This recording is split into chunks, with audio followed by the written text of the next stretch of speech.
Welcome, everyone, to the Firing the Man podcast. On today's episode, we are joined by Miro Posavec. Miro has over a decade of e-commerce experience and is just a wealth of information. In today's episode, we get into Walmart and Walmart fulfillment services, where he has been selling for 4 years. Ken, awesome episode. We just got done recording it. What did you think? Yeah. Miro is a great person, funny, super charismatic, and it was one of my favorite episodes in a while. We did you and I, David, are getting into Walmart. We're kind of in the early stages, and Miro's been in there 4 years, and we kind of did a deep dive into Walmart. You and I both believe it. Walmart's the game to play this year. Get in there if you're not in there, and we did a deep dive in there. It was a great episode. What are some takeaways for you, David? Yeah, absolutely. He talked about how Walmart is still kind of in their infancy stage in terms of like serving us third-party sellers, and talked about a lot of his frustrations and issues that he's had. And so this is an awesome episode. If you're thinking about selling on Walmart, this is one you're not going to want to miss. Welcome to the show, Miro. First things first, tell us a little bit about yourself. Hey guys, thanks for having me on. My name is Miro Posavec. I'm an old guy. I've been in business since I was basically 18 years old. I've been in different industries. I came into this online commerce backwards. Everybody else gets into online. I had a product line first, and then I kind of thought, okay, I'm gonna try distributing it through the online channels, and the online stuff just blew up on me. So I'm in the health and beauty space. I've been on Amazon for about 6 years. I've been on Walmart for the last 4 years. I was one of the earlier Walmart guys. I'm also on Shopify, and that's what I do. I do wholesale as well and private label, but most of what I do is just direct consumer. Nice. So Miro, I'd like to dig a little bit into the Walmart piece. So recently, one of my brands got approved to sell on Walmart. So got some shipments going in there, and I'm just kind of getting integrated in that. So can you explain some of your experiences with Walmart, good, bad, and then versus Amazon? Okay, so let me kind of give you an idea of where I'm coming from on this. At the last Amazon conference I went to, all the Amazon people are kind of arrogant and they're kind of ignoring me, right? As soon as I said I sell on Walmart, they're like pulling me in, buying me lunch, buying me dinner, pretending they care about me as a human being, right? And Walmart is the only platform that Amazon's really afraid of in the US because they have such a high volume, like they already have so much infrastructure built. And like more importantly, when they talk about Amazon, talk about trust. There's people that trust Walmart. Like I'm not a big Walmart fan personally, but they have a huge base of that middle income American consumer that just loves them. Like people just love them some Walmart, right? So you're new to the platform, congratulations. Here's what I'm going to tell you. It's amateur hour there, okay? You got to be patient, okay? No matter what happens, like people bitch about, oh, Amazon's slow.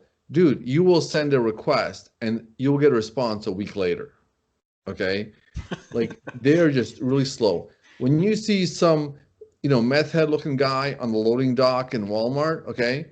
At night, they put a headset on that guy and they make him tech support. Okay.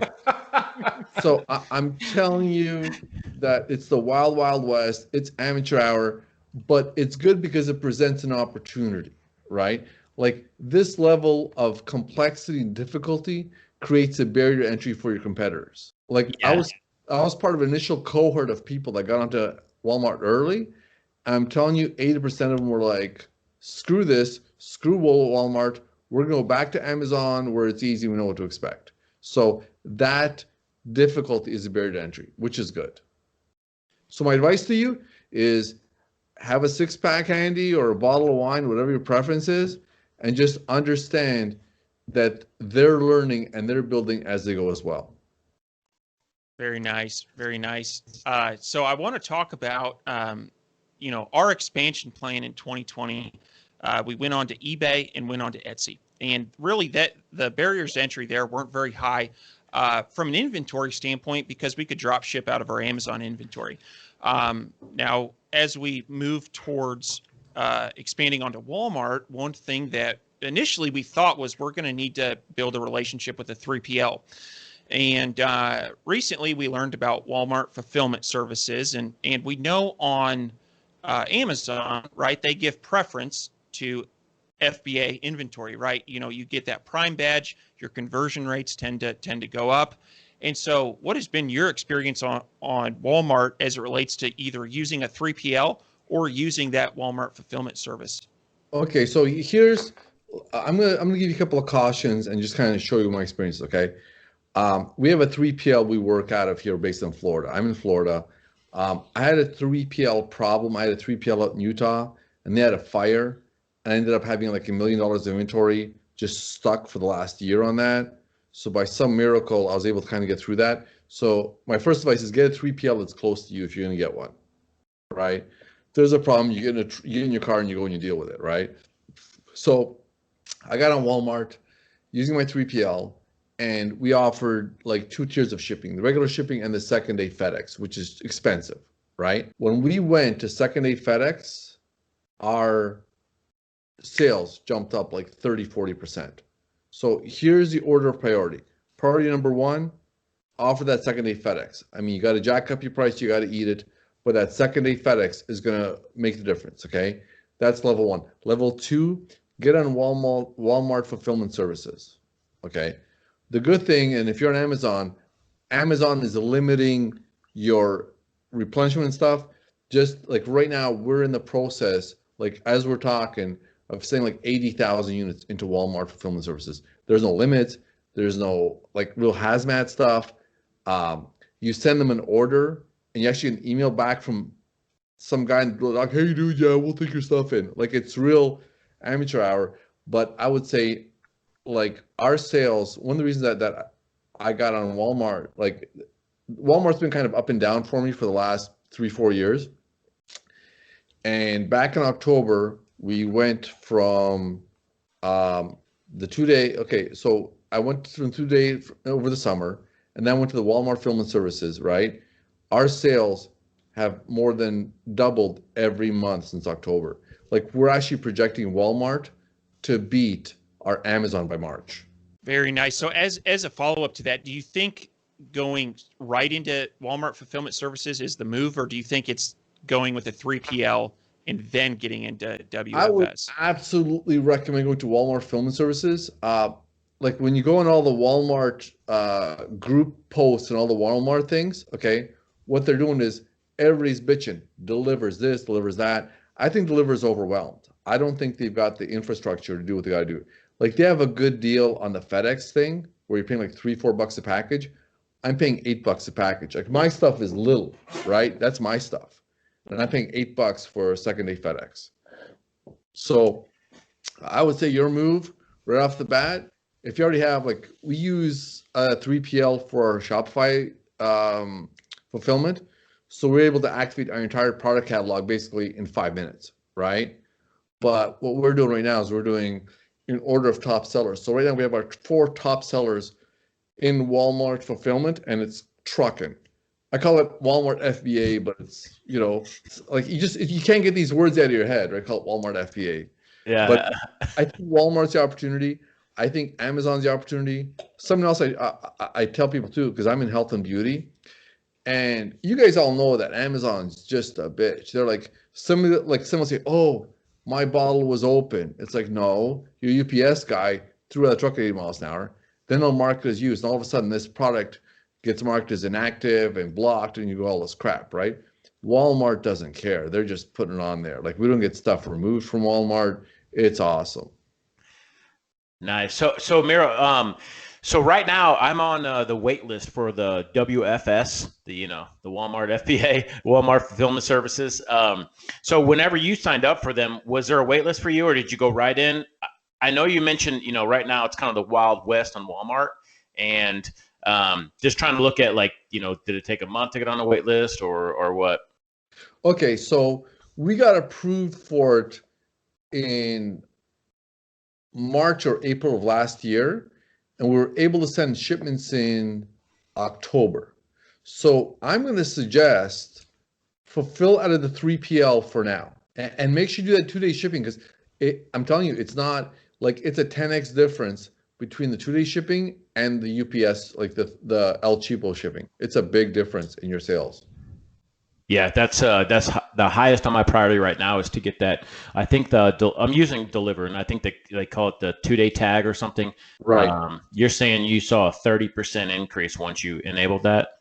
No, no, a 3x increase. A Like, 3x. yeah, yeah. Wow. When you go from the one thing that Amazon has done to the market is they've spoiled everybody, right?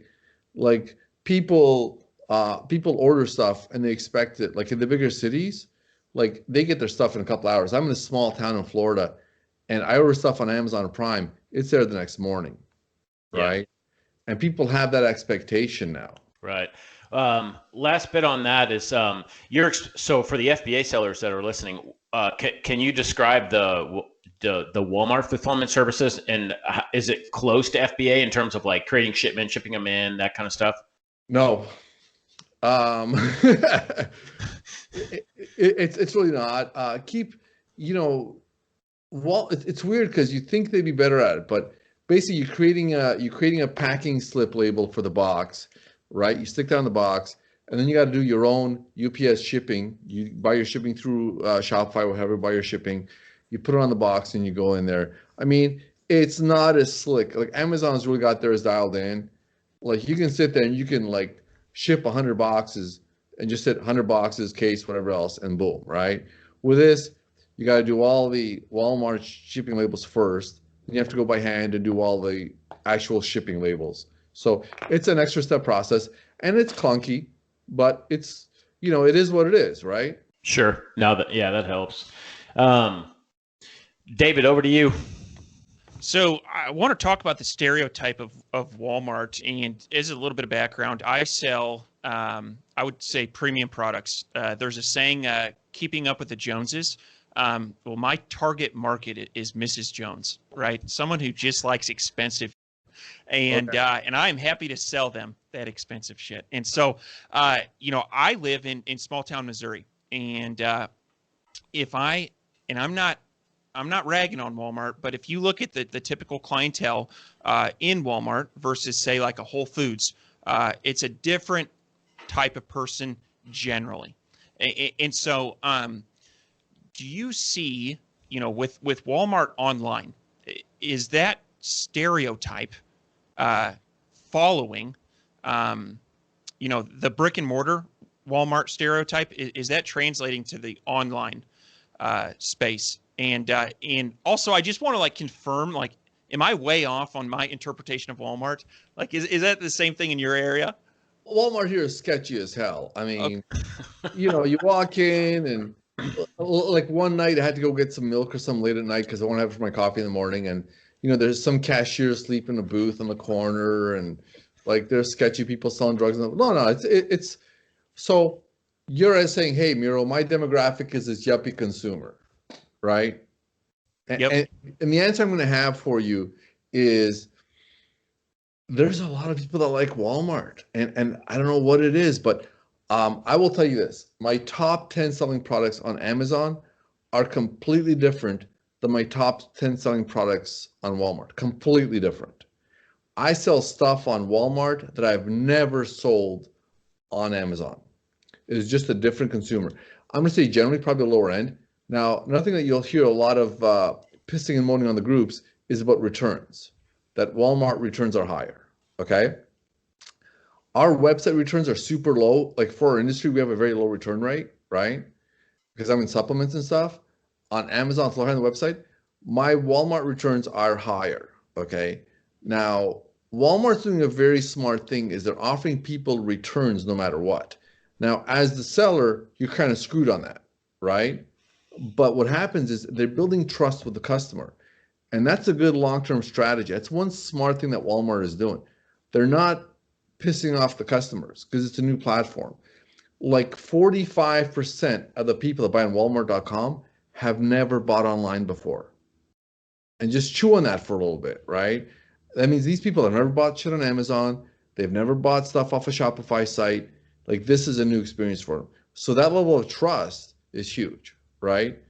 Now, the thing is, some of these people, I think Walmart also appeals to a lot of old people. You're thinking like the lower income, but you also have a lot of old people in there. And old people have money. So like when I went in there, I sell kind of a higher end, like my supplements usually sell for about $40 a bottle, right? Now I got because I'm paying for 2 day shipping and stuff. And I've had some squawking about the price. Like here and there, I'll have Walmart customer complain, but nothing like eBay. Like I keep trying to close down my eBay site because it's just, I swear to God, we have like a 30% return rate in eBay. I mean, I would like to just like hit a button and blow up eBay. And I keep trying to cancel my account. They keep opening it. I keep like it's miserable. So your return rate will probably be higher in Walmart than it is on Amazon than it used to. But you will have a different product mix. You'll have a different consumer, and not better or worse, but different, and be ready for that. That makes a lot of sense. And you know, as I think of like income distribution, it does fall on a bell curve. And the really fat part of that bell curve, right, is the American middle class. And that Walmart model fits that beefy part of the bell curve. And so, yeah, I like what you said about that. It's funny because I sell health products, right? And my health products work for animals as well, right? So we have a couple of wholesale clients that buy off me and they sell. And it is crazy. Like we'll have people, like I'll get some feedback from my wholesalers, and people will not, like they won't spend money on themselves, but they'll spend it on, you know, the kids or their pets or whatever else. It just matters what their priorities are. So I would absolutely say, you know, get on Walmart, kind of stick at a spot for yourself, and just go through it because, like I said, it's rough around the edges. They're not smooth over there. Yeah. So a couple of comments that Miro and David, both of you guys have made earlier, it made me think, you know, David, you said like Walmart's a Fortune 10, you know, and Miro, you know, like Walmart is to me, it's like everybody says, oh, Amazon is the 800-pound gorilla in the room. You know, to me, it's like Walmart is the 1,000-pound uncle in the other room, and they're kind of opening the door. You know, they're on their way in. So it's like so much opportunity. Like Miro, you mentioned, it is the Wild West. I'd like to dive a little bit into listings. Like how are you, you know, you've been on Walmart 4 years now. How are you driving traffic to your listings? Are you using like traditional like SEO tools, like say like a Helium 10 or a Jungle Launch for your listings? And are you using PPC, or does that even exist on Walmart? Well, first of all, I appreciate you overestimating my abilities as a sophisticated seller. Thank you for that. So what's been happening is we're using a tool called eCommerce to pull our orders in, right? And I remember I said this Walmart platform is evolving. So they've just changed all their data fields. So all my descriptions have gone to crap from the last import, right? So we're actually in a process right now of creating a procedure, and I'll send you guys a link. One of my friends, Micah, is a genius in Walmart. She has a free checklist on how to format your listings in Walmart, which actually we're going to follow. So I'll give you guys that information. I'll send you the link for it, right? Yeah, perfect. So highly recommend that. Also, I've got a pay-per-click guy that does my pay-per-click on Amazon, and the guy's a robot. He's not even human, right? And we're still dialing it in, but the pay-per-click is a big factor in sales. I think on my last report, I spent, I think about $2,000, and I got about $3,000 in sales, right, directly. But the reporting isn't there yet. So what happens is I'm getting more of a halo effect. So that $2,000 I'm spending, I'm seeing about a 10 or 12 grand increase in my sales based on that spend alone. But the reporting doesn't give you that information yet. So if you guys want, I will share my Amazon pay-per-click guy with you too. He doesn't officially offer it as part of his service, but he's been running it for me, and the guy's he's really good. So I'd recommend him out to people. Perfect. So you're saying that, just so if I can wrap my head around this, so $2,000 in spend and you got $3,000 back, but you're saying the reporting's not super advanced, but you noticed like a tacos metric of a $12,000 in total sales. Right. Now what happens too is when Amazon, like right now, when you get a sale from Amazon and the sale is from a pay-per-click ad, they actually decrease your score a little bit, right? Which to me sounds stupid. I mean, someone bought it, right? But that's what Amazon's new algorithm is doing. Whereas Walmart's algorithm is saying, hey, you know what? we see that you're supporting your sales. So we're going to give you an asymmetrical bump in ranking and support because you're trying to. And that's how it should be. You know, I have noticed on Amazon PPC, I've been running that for about 4 years, and it seems like for a particular product category, um, it seems like that the supply and demand of keywords, you end up selling at break even a lot. So if you've got a 20% profit margin, well, then magically you end up at a 20% A cost. And I've always justified that in, you know, I'm okay selling at break even as long as this is driving organic sales. And now that Amazon has kind of switched that, my metrics for A costs have changed, right? Like I am no longer willing to sell at break even. I need to be bidding on profitable keywords because I'm not getting that organic bump that I should be. And so that's refreshing to see that Walmart is taking, you know, a different approach there. So one thing that I want to dive into is fees. Man, I was looking at my 2020 financials and the amount of money that I paid Amazon in referral fees, fulfillment fees, you know, everything, storage fees. It eats up a ton of margin. And so what has been your experience there with Walmart? Okay, so here's what happens, and I love this because all these people. Don't get me wrong, I'm very grateful to Amazon because Amazon's been a great customer acquisition strategy for me, right? But I tell people when you're on Amazon, like I was counseling some guy in Europe, and he's doing his own Amazon site. He's buying a laptop bag for $10 and trying to sell it for 25 on Amazon, right? And I'm just like, oh my God, like you know, I felt physical pain for this guy because you know, Amazon's taking half your money. You know, they're taking half.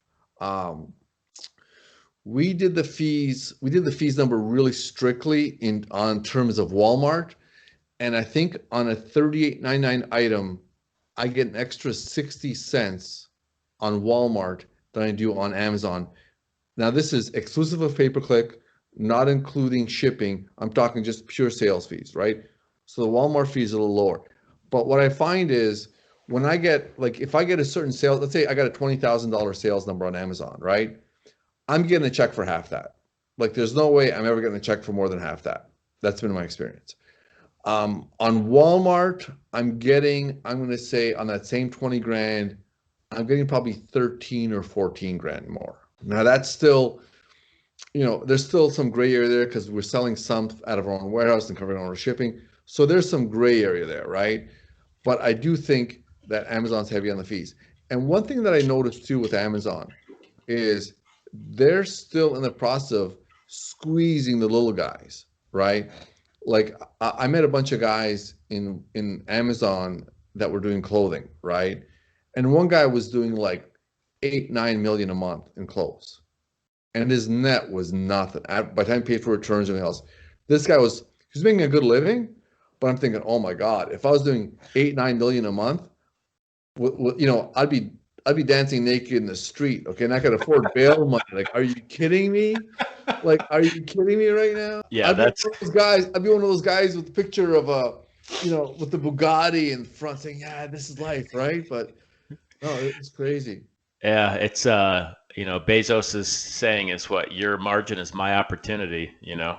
It really is, and it's hard because something that happened, and you know, this does not need to be a, you know, let's bitch about Amazon stage, but 75% of the new sellers on Amazon this year are direct Chinese, and I'm thinking these poor guys that bought into these $5,000 or $10,000 courses that buy shit off Alibaba, put a sticker on it, and then sell it on Amazon. These guys are toast. Like there's no differentiation there.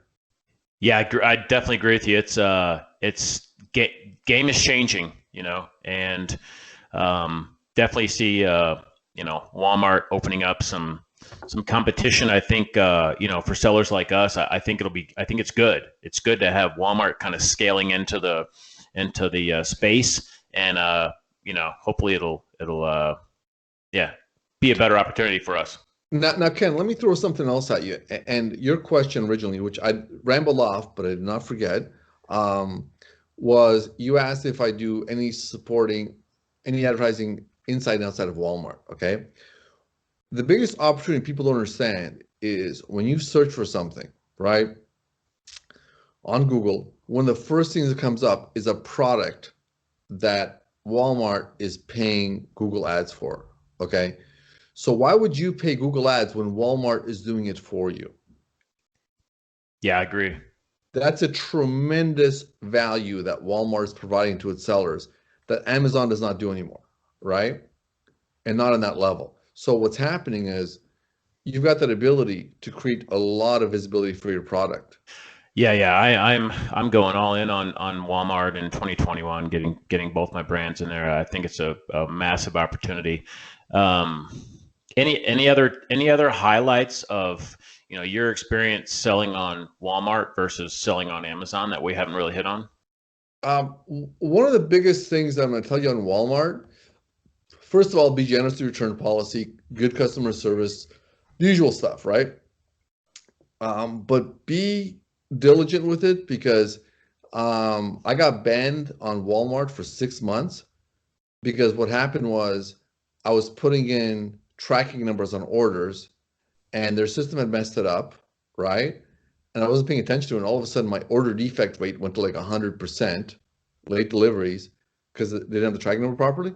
And they shut me down for 6 months. And there's no appeal process. There's no methodology. As much as Amazon's methodology and pathways are flawed, they exist. Does that make sense? Yeah. So that's the thing. So when you're in Walmart, how are you fulfilling orders? Are you using an interface or what are you using? How are you fulfilling them? So right now, deliver until I get into WFS. Okay. So my suggestion is you have to automate the fulfillment process that has a direct link into the Walmart system. If you put the tracking numbers by hand, you're going to get screwed. Okay. You have to have an interface. If you don't have an interface, you're dead in the water. What interface are you using? I'm using CED Commerce, and it links in my Shopify site. And it is not sexy, and it is flawed, but it works. Like one of the things that happened was people were like, oh, we have, we're having this fancy software. Shopify came up with their own interface to Walmart. Didn't work at all. Like it just crashed and burned. So you have to have that interface to pull orders automatically. Now, one question that I want to ask you, and we've got a lot of listeners that are new sellers, right? They've sourced a product, they've got samples, they're ready to launch. And you had mentioned that you are selling on Amazon, Shopify, and Walmart. What would be your advice to the new seller in terms of where to launch and in what order? It's actually good that we talked about that because one of my good friends is an inventor and he invents all kinds of weird stuff, right? Like he does paintball stuff and he's in the paintball space. And I told him, I said, do Amazon and Shopify at the same time, right? And the reason I said that is if you can pick up some ranking on Amazon, it's free money and it's going to build customers for you, right? But understanding that Amazon is expensive and it's saturated. I was talking to an actual Amazon rep a couple of days ago because we're expanding to other global markets within Amazon, right? And the guy said a funny thing. He goes, the US e-commerce market is saturated. All of our exponential growth we see happening in other markets. And that's from somebody inside Amazon. I want to dig, so I really want to dig in a little deeper on that. So did he point out which markets he thinks has the best opportunity? It really depends on the product. For me, what I'm doing is this, like you talk about your goals this year, our goal this year, I'm in supplements, right? So last year was just a record year. We barely kept up. We had to move locations 3 times just because we just kept up growing the space we were in. My goal this year is I want to diversify my footprint. Well, Amazon used to be like 85, 90% of my sales, and now it's down to like 40% of our sales because I've pushed these other marketplaces as well as built up my own Shopify. One thing I will tell everybody is your number one priority should always be your own website, okay? You are merely a guest on Amazon. You are merely a guest on Walmart, right? So build up your own customer base. Make sure all your products are branded, have emails on them, have your website on them, because at any point in time, like I got banned by Amazon my first year in there. They shut me off and you suspend my account, all this other crap, right? And at the time, they're most of my sales, and it really hurt, right? And in my head, I'm like, I'm not doing this again. Like if they turn around, they come with a competing product line of mine or something, and I'm out the door, it's not. Put your money and energy and time into your own platform first. Develop that first. So one thing, have you ever seen the movie Field of Dreams? By Yes. chance? Okay, so Kevin Costner, he builds this baseball field in a cornfield in Iowa, and he says to his wife, "If you build it, they will come." Okay. And I have found with my website, I have built it, but they haven't come in terms of customers. And so, what have been some things that you've been doing in order to drive traffic to your website? See, Dave, now you're gonna hurt my ego. So I did my first e-commerce site like 14 years ago, right? Never made money. I did WooCommerce and WordPress for a while. So finally I found this Indian guy that built up my WordPress site like 10 grand a month. And I was like on top of the world. But all the stuff he was doing was black hat. It was shady as hell. And our site got banned. Okay. I mean, if you put my business name into Google, it would actually block you. Like it was that bad, right? There isn't one beautiful thing. Find someone that knows what they're doing, throw money at it. We set up a Shopify site and I hired some consultants to help me with it. And it's funny because what happens when you're in the e-commerce game, they break your heart, right? You hire some marketing guy, you give him 5 grand, he blows it all, nothing good happens. You're like, I'm never going to hire somebody again. And I'm working with some coaches like, Miro, look, suck it up, take it like a man. Like I went through 3 Google guys, I found a Google guy that performs. I went through 4 pay-per-click guys on Amazon, found one that performs. You set a goal for them, the goal is realistic, they perform, great. They don't perform, get somebody else. But the answer to your question, David, is build up your site, not build and they will come. You have to build it so that it converts, so the site builds trust, right? You have to do, it's just a stupid, boring shit. Email marketing, newsletters, videos. I was shocked to find out we have like 2,500 YouTube subscribers. Like my products cover a wide variety of health issues. Like, it's hard to build excitement about diarrhea, but we try. Right? So the short answer is it's not going to be one thing that's going to make your site perform. It's going to be like, I'll give you a perfect example. Okay, I did email marketing here and there, right? And I hired a guy to help me with email marketing. He goes, no. He goes, your emails have to look like your website. The logos have to be the same, the color scheme, the font, the consistency, the tone. And 5 minutes in, I'm bored because we all want that magical button that's going to triple our business, 10x our business. With the website, it's incremental improvements. Like right now, knock on wood, if Walmart shuts me off tomorrow and Amazon shuts me off tomorrow, I can still live on my website, which is okay. Let's call it what it is. It's nice having that setup, right? And something else that happens is because my website is so good, people will buy something on Amazon and they'll come to my website. Whenever Amazon does better, my website is better because people are saying, hey, these things really work for me. What else do these guys got? And they'll go to my website. So Miro, one quick follow-up on that. You just mentioned through the 3 sales channels, Amazon, Walmart, and your website. Just broadly, your profit margins from each channel. Do you drill into those, and which one do you make more money on? Yeah, I heard a great description. Someone said that Amazon is a very big, high maintenance, pain in the ass sale account. And that is actually a great analogy for it. Because that's exactly what it is, right? Yeah. Like, we do a lot of wholesale to doctors because we private label for doctors. And that's exactly what Amazon. They want things a certain way. They're really demanding. It's a pain in the butt.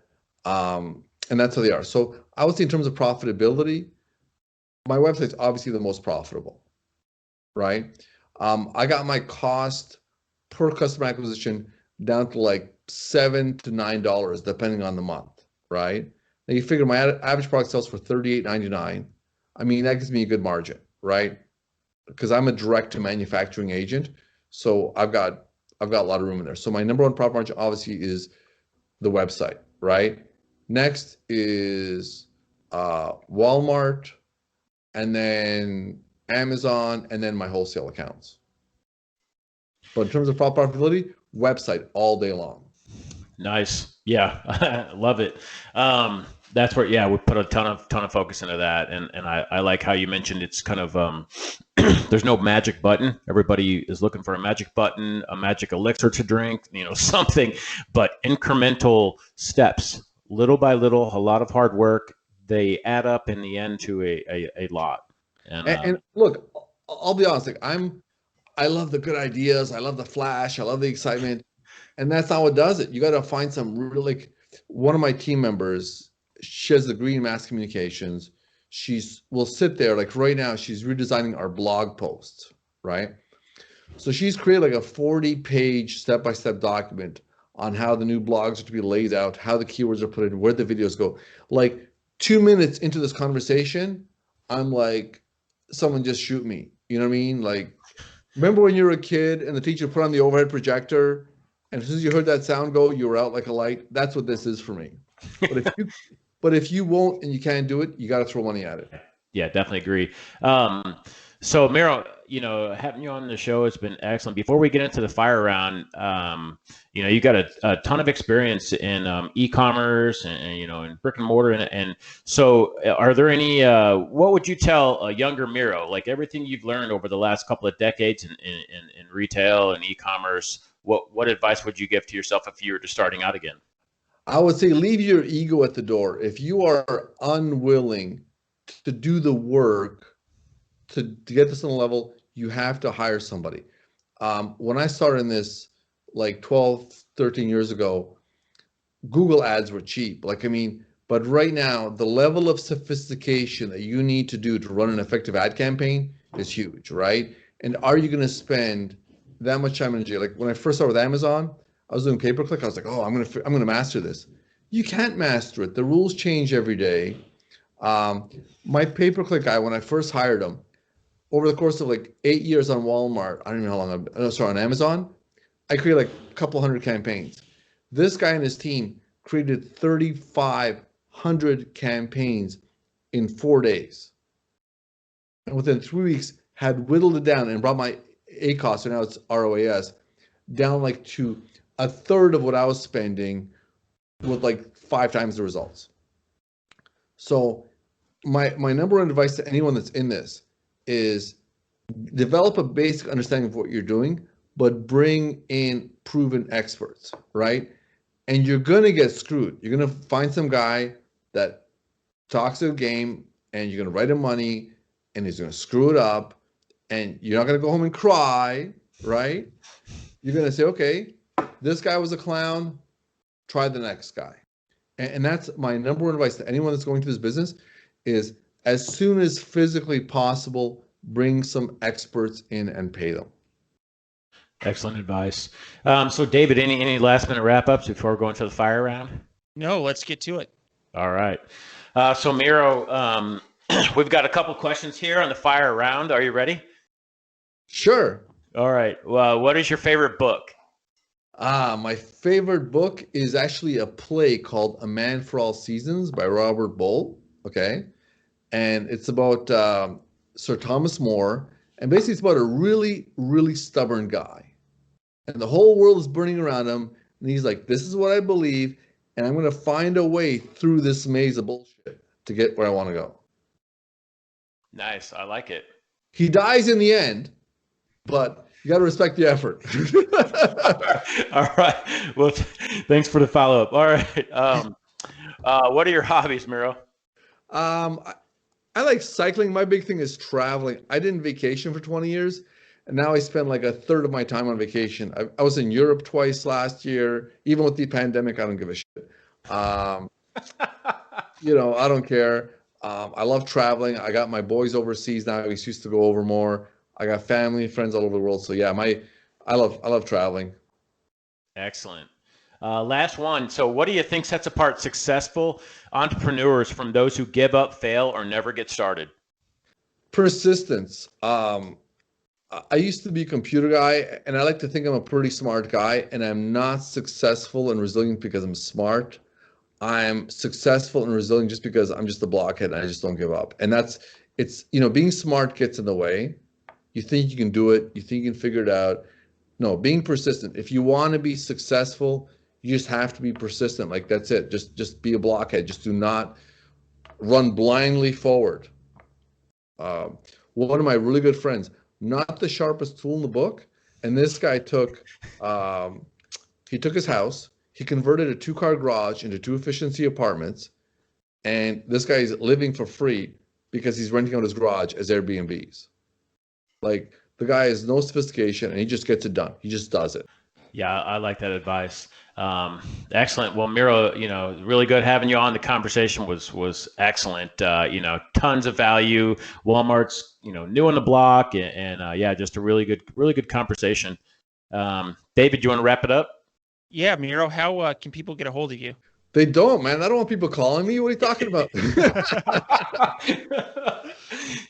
You can find me on Facebook, Miro Posavec, Miro Posavec, Posavec. Yeah, that's probably the best way to reach me. It's funny. I don't really, I used to run multiple locations of a store and stuff, and now I don't really talk to people anymore. It's actually kind of nice. I like it. But yeah, if someone has a question, I will know to talk to people. I'm cool. Well, very nice, very nice. Well, thank you so much for being on the Firing the Man podcast, and we'll have to stay in touch.